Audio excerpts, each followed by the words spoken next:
मित्रों, नमस्कार साथियों। सबसे पहले तो आप सबको एनएम क्लासेस की तरफ से दीपावली की ढेर सारी शुभकामनाएं। आज हम लोग डीपीपी 3 का सॉल्यूशन करेंगे। डीपीपी 3 जो मैंने आपको दीपावली से पहले दिया था, और जिन लोगों ने सॉल्व किया वो अच्छी बात है, और जिन्होंने सॉल्व नहीं किया वो आज इस डीपीपी 3 को देखें। डीपीपी 3 को सॉल्व करने से पहले एक बार मैं आपको थोड़ी सी वापस बैच से रिलेटेड इंफॉर्मेशंस, ऐप से रिलेटेड इंफॉर्मेशंस आपको वापस दे देता हूं। तो आपको मैं वापस एक बार बता दूं कि जो बैच इंफॉर्मेशंस ये है कि जो न्यू बैचेस हैं वो 10 नवंबर से स्टार्ट होंगे। 10 नवंबर को बैच शाम को 4 बजे से स्टार्ट होगा। इसके अलावा जो मैथ्स के बैच हैं वो मॉर्निंग में और इवनिंग में दोनों टाइम स्टार्टेड है, और साइंस के बैचेस भी 10 तारीख से मॉर्निंग और इवनिंग दोनों टाइम स्टार्ट होंगे। साथ ही साथ जो विद्यार्थी लाइव क्लासेस से जुड़े हुए हैं उनको भी मैं थोड़ा सा जानकारी दे दूं कि जो क्लासेस, जो ऑफलाइन क्लासेस होंगी वो आपको सीधे डायरेक्ट लाइव क्लासेस में मिलेगी, और साथ ही साथ जो भी लाइव क्लासेस से रिलेटेड इंफॉर्मेशन होगी वो आपको आपकी ऐप पर अवेलेबल होगी। फिर एक बार मैं पुनः विद्यार्थियों को थोड़ा सा जानकारी दे देता हूं ऐप से रिलेटेड कि जिन विद्यार्थियों ने, जो विद्यार्थी एनएम क्लासेस का लाइव कोर्स लेने के इच्छुक हैं वो प्ले स्टोर पर जाएं, n.m.classes, एनएम क्लासेस की जो एप्लीकेशंस है उसको आप डाउनलोड कर लें। ये एनएम क्लासेस का मोनोग्राम है। फिलहाल जो सेकंड ग्रेड साइंस की फीस है वो 10 नवंबर तक ये करीबन आपको 6400 प्लस इंटरनेट चार्ज और लगता है, तो करीबन 6500 के आसपास पड़ता है। तो जो सेकंड ग्रेड साइंस का कोर्स लेना चाहते हैं वो 9 नवंबर तक ले लें, क्योंकि 10 नवंबर से फिर सीधी उनके पास लाइव क्लासेस आएंगी। एक बार मैं पुनः विद्यार्थियों से कहता हूं कि जो विद्यार्थी सेकंड ग्रेड साइंस के इच्छुक हैं या फर्स्ट ग्रेड किसी भी सब्जेक्ट साइंस से रिलेटेड की तैयारी कर रहे हैं, तो वो एक बात थोड़ा सा ध्यान रखें कि जो कोर्स है वो बड़ा लेंथी है। फिजिक्स, केमिस्ट्री, बायो का कोर्स छोटा नहीं, बड़ा लेंथी है। साथ ही साथ आपको साइकोलॉजी, टीचिंग मेथड और पेपर 1 भी पढ़ना पड़ता है। कुल मिलाकर जो कोर्स है वो बहुत बहुत लंबा हो जाता है, और उसको बार बार रिपीट करने में बड़ी समस्या आती है। जब तक आप उस कोर्स को 3-4 बार रिवीजन नहीं कर लेंगे तब तक सिलेक्शन होना बड़ा मुश्किल होता है। साथ ही साथ दूसरी समस्या क्या रहती है, दूसरी समस्या ये भी है आजकल कि आरपीएससी तुरंत डेट डिक्लेयर्स करती है। पहले थोड़ा सा टाइम लेती थी, और आजकल आपको पता है एक सिनेरियो बन गया है कि जैसे ही वैकेंसी आती है उसके साथ ही डेट भी डिक्लेयर हो जाती है, तो हो सकता है आपको समय कम मिले। इसीलिए जो विद्यार्थी इच्छुक है तैयारी करने के वो अपनी तैयारी को चालू कर दें और पुनः स्टार्ट कर दें। साथ ही साथ एक बार पुनः आपको थोड़ा सा फीस के बारे में मैं बता देता हूं कि अगर आप सेकंड ग्रेड साइंस का कोर्स लेना चाहते हैं तो 6400 प्लस 150 रुपये एक्स्ट्रा और लगता है। 6550, 6500 के आसपास ये कोर्स पड़ता है। और अगर कोई भी व्यक्ति फर्स्ट ग्रेड केमिस्ट्री, बायोलॉजी का कोर्स लेना चाहता है लाइव क्लासेस का, तो उसकी जो फीस है वो 7500 प्लस चार्ज एक्स्ट्रा 150-200 रुपये एक्स्ट्रा चार्ज और लगता है। जो भी इंटरनेट से रिलेटेड जो चार्जेस हैं वो और लगते हैं। और आप जिन भी बच्चों को स्टडी करनी है या एनएम क्लासेस का कोर्स परचेज करना है वो इसको 9 नवंबर तक परचेज कर लें। अभी ये जो ऑफर है ये 9 नवंबर तक ऑफर है। उसके बाद 10 नवंबर के बाद तो थोड़ा सा जो फीसेज हैं उनमें थोड़ा चेंज आएगा। नेक्स्ट हम लास्ट पुनः हमारे डीपीपी 3 पर जा रहे हैं। जो मैंने आपको डीपीपी 3 दिया था उसके बारे में थोड़ा सा सॉल्व कर लेते हैं, उसको थोड़ा सा देख लेते हैं। नेक्स्ट डीपीपी 3 स्टार्ट करते हैं। जो अभी आपको दीपावली से पहले मैंने आपको दिया था एटॉमिक स्ट्रक्चर का डीपीपी 3, जिसके अंदर क्वेश्चन नंबर 1 ये कहता है कि एक फोटोन है एक्स, और वो जो फोटोन है, एक फोटोन एक्स क्षेत्र में दृश्य स्पेक्ट्रम क्षेत्र की तुलना में अधिक ऊर्जा रखता है। यह कहता है कि एक फोटोन एक्स है और उसकी जो ऊर्जा है वो दृश्य क्षेत्र स्पेक्ट्रम क्षेत्र की तुलना में ज़्यादा है, तो आपको ये बताना है कि वो x क्या है। या मैं आपको साधारण भाषा में बात करूं तो वो आपसे ये कहना चाह रहा है कि एक x है, एक विद्युत चुंबकीय तरंग x है जिसकी जो ऊर्जा है वो दृश्य स्पेक्ट्रम क्षेत्र की तुलना में ज़्यादा है, तो वो x कौन सा होगा। अब इस क्वेश्चंस के अंदर हम पहले ही पढ़ चुके हैं E डायरेक्टली प्रोपोर्शनल न्यू। इन चारों वेव्स के अंदर चारों विद्युत चुंबकीय तरंगों में जिसकी आवृत्ति ज्यादा होगी उसकी एनर्जी भी ज्यादा होगी। अब इसने आपसे कहा कि जो x है उसकी जो एनर्जी है वो दृश्य स्पेक्ट्रम क्षेत्र से ज्यादा है। अब आपको ये बताना है कि वो x क्या है। अब आपको विद्युत चुंबकीय तरंग का ऑर्डर याद होना चाहिए। मैं आपको बार बार कह चुका हूं कि सेकंड ग्रेड में विद्युत चुंबकीय तरंग से रिलेटेड क्वेश्चन जरूर आता है। 2 बार इस पर रिलेटेड क्वेश्चन आ चुका। सबसे ज्यादा ऐसी कौन सी विद्युत चुंबकीय तरंग है जिसकी तरंग दैर्ध्य ज्यादा है, या पिछली बार एक ऑर्डर दिया था, उन्होंने कह दिया था एक तो एक्स किरण है, एक दृश्य क्षेत्र है, और आपसे पूछा था कि बताओ इनके अंदर किसकी लैम्डा ज्यादा है किसकी लैम्डा कम है। तो वो थोड़ा सा आपको ऑर्डर याद होना चाहिए। सबसे पहले आपको पता है गामा रेज आती है, फिर उसके बाद एक्स रेज, फिर आपको पता हो तो यूवी, और फिर आता है आपका दृश्य क्षेत्र। अगर आपको यह ऑर्डर याद है तो आपको याद हो जाएगा। इधर जाने पर आपको पता होगा आवृत्ति बढ़ती है, और अगर हम इधर जाते हैं तो आपको पता है लैम्डा बढ़ता है। स्पष्ट दिख रहा है कि जो दृश्य क्षेत्र है उससे ज्यादा जो आवृत्ति है वो पराबैंगनी क्षेत्र की है। अगर आवृत्ति ज्यादा है तो सीधी सी बात है इसकी ऊर्जा भी कैसी होगी, ज्यादा होगी। इधर से इधर जाने पर आपको पता है आवृत्ति बढ़ती है, और इधर से इधर जाने पर आपको पता है लैम्डा बढ़ता है। सबसे कम तरंगदैर्घ्य गामा किरणों की है, उससे ज्यादा तरंगदैर्घ्य एक्स किरणों की है, उससे ज्यादा तरंगदैर्घ्य पराबैंगनी क्षेत्र की है, उससे ज्यादा तरंगदैर्घ्य दृश्य क्षेत्र की है। फिर आपको पता है IR आता है, फिर आपको पता है सूक्ष्म तरंगें आती हैं, और सबसे ज्यादा जो लैम्डा होती है वो रेडियो तरंगों की होती है। इस पर रिलेटेड क्वेश्चंस इसी तरीके से बनेगा। वापस सुन लें, ये कहता है x एक फोटोन है या x एक विद्युत चुंबकीय तरंग है, और उसकी जो एनर्जी है वो दृश्य क्षेत्र से ज्यादा है। अब आपको पता है दृश्य क्षेत्र और यूवी में अगर हम तुलना करें तो इसकी आवृत्ति ज्यादा है। इधर से इधर जाने पर आवृत्ति बढ़ेगी, इधर से इधर जाने पर तरंगदैर्घ्य बढ़ती है। जिसकी आवृत्ति ज्यादा होती है जिसकी आवृत्ति ज्यादा होती है उसकी ऊर्जा भी ज्यादा होती है। तो सीधी सी बात है इसके अंदर आंसर क्या जाएगा, पराबैंगनी। एक फोटोन x, वापस सुन लें, उसकी जो ऊर्जा है वो दृश्य स्पेक्ट्रम क्षेत्र की तुलना में ज्यादा है। वो आपसे पूछ रहा है कि वो फोटोन x कौन सा होगा। आपको पता है जिसकी आवृत्ति ज्यादा होगी उसकी एनर्जी ज्यादा होगी। दृश्य क्षेत्र और अल्ट्रावायलेट में अल्ट्रावायलेट की आवृत्ति ज्यादा है, आवृत्ति ज्यादा है तो इस फोटोन की एनर्जी भी कैसी होगी, ज्यादा होगी। इसीलिए इसका आंसर क्या गया, पराबैंगनी। नेक्स्ट क्वेश्चन फर्स्ट ग्रेड में आया था, इनमें से वो कौन सा कक्षक है जिनमें कोणीय नोड नहीं मिलते। तो आपको पता होगा एनसीईआरटी में एक डायरेक्ट लिखा हुआ है। फर्स्ट ग्रेड 2016 में क्वेश्चन आया था, इसी तरीके का क्वेश्चन फर्स्ट ग्रेड 2018 में भी आया था। इनमें से किस में कोणीय नोड नहीं होता।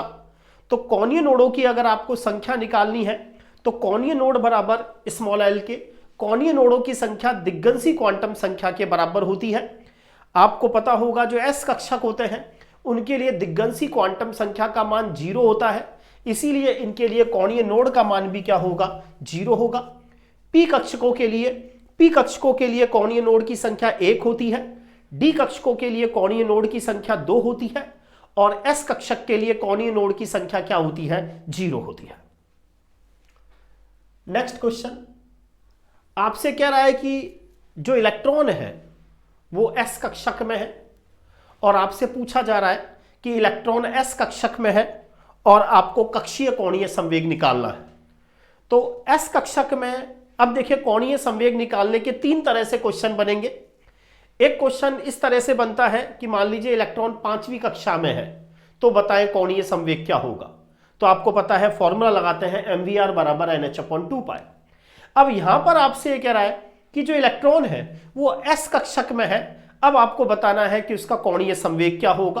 तो कोणीय संवेग निकालने का फॉर्मूला √L L+1 H/2 पाई है। हमसे पूछा है कक्षकीय ये कक्षकीय है, कक्षकीय कोणीय संवेग निकालना है। वो कहता है कि 2s जो इलेक्ट्रॉन है वो s कक्षक में है। अब आप उसको कोणीय संवेग निकालें तो सीधी सी बात है, आप सबको पता है s उपकोष के लिए L का मान 0 होता है। इसीलिए अगर इलेक्ट्रॉन s कक्षक में है तो उस समय जो कक्षकीय कोणीय संवेग होगा उसका मान कितना निकलेगा, 0 निकलेगा। इसीलिए डीपीपी थर्ड के अंदर जो तीसरा क्वेश्चन है उसका आंसर सेकंड क्या है।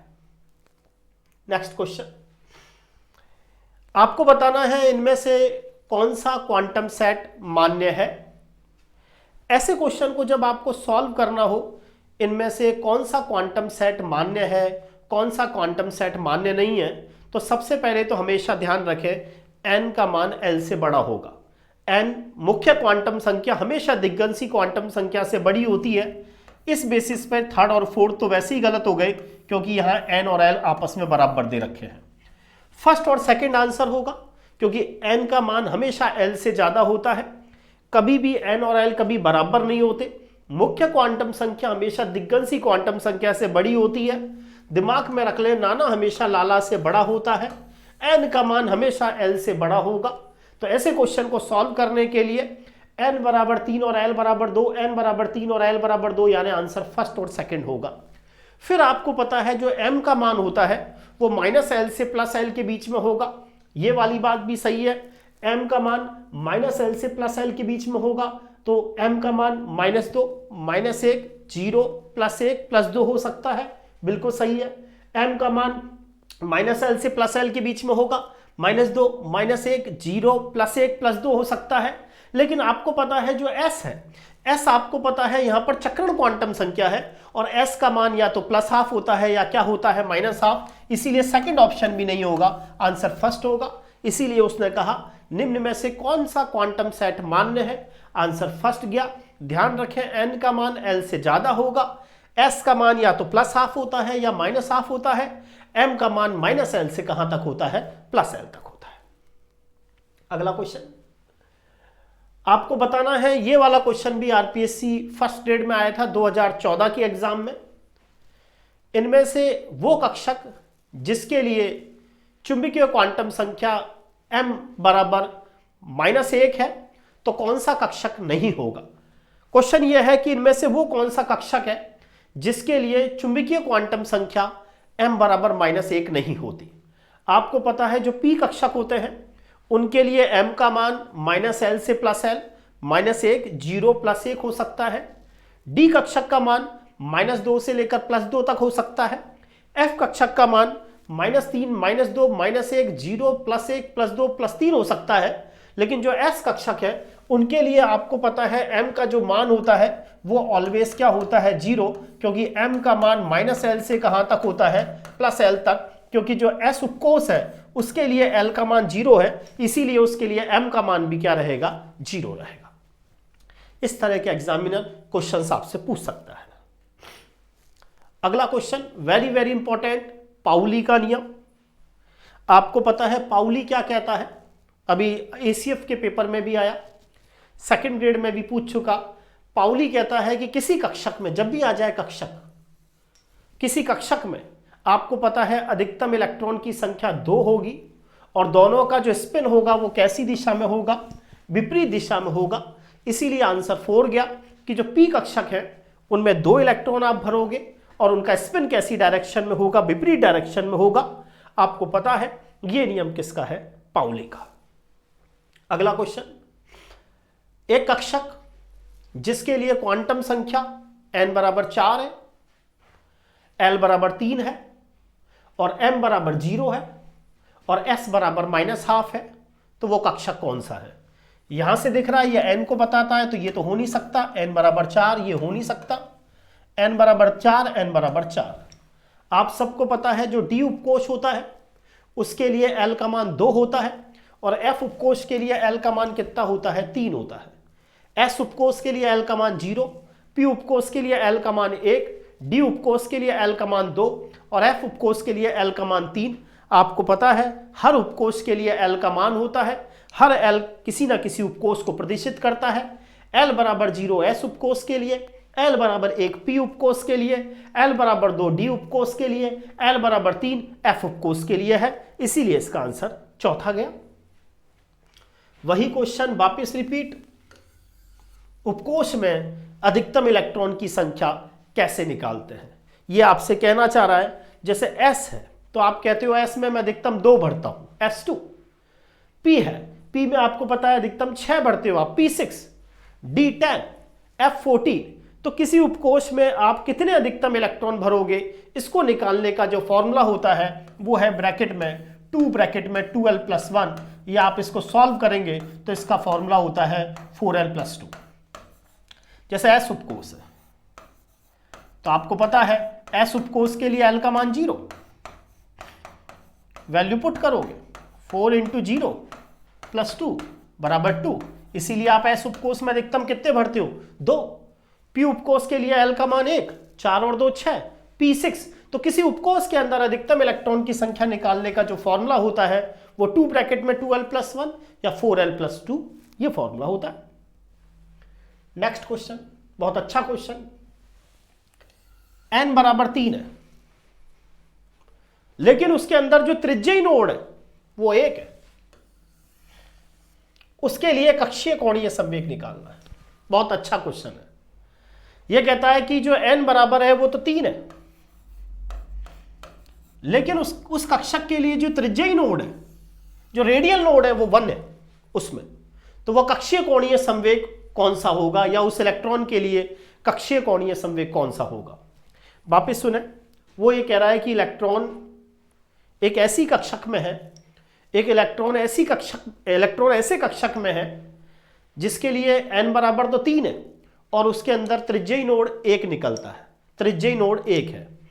अब आपको पता है त्रिज्यीय नोड निकालने का एक फॉर्मूला तो होता है n-1 n-2।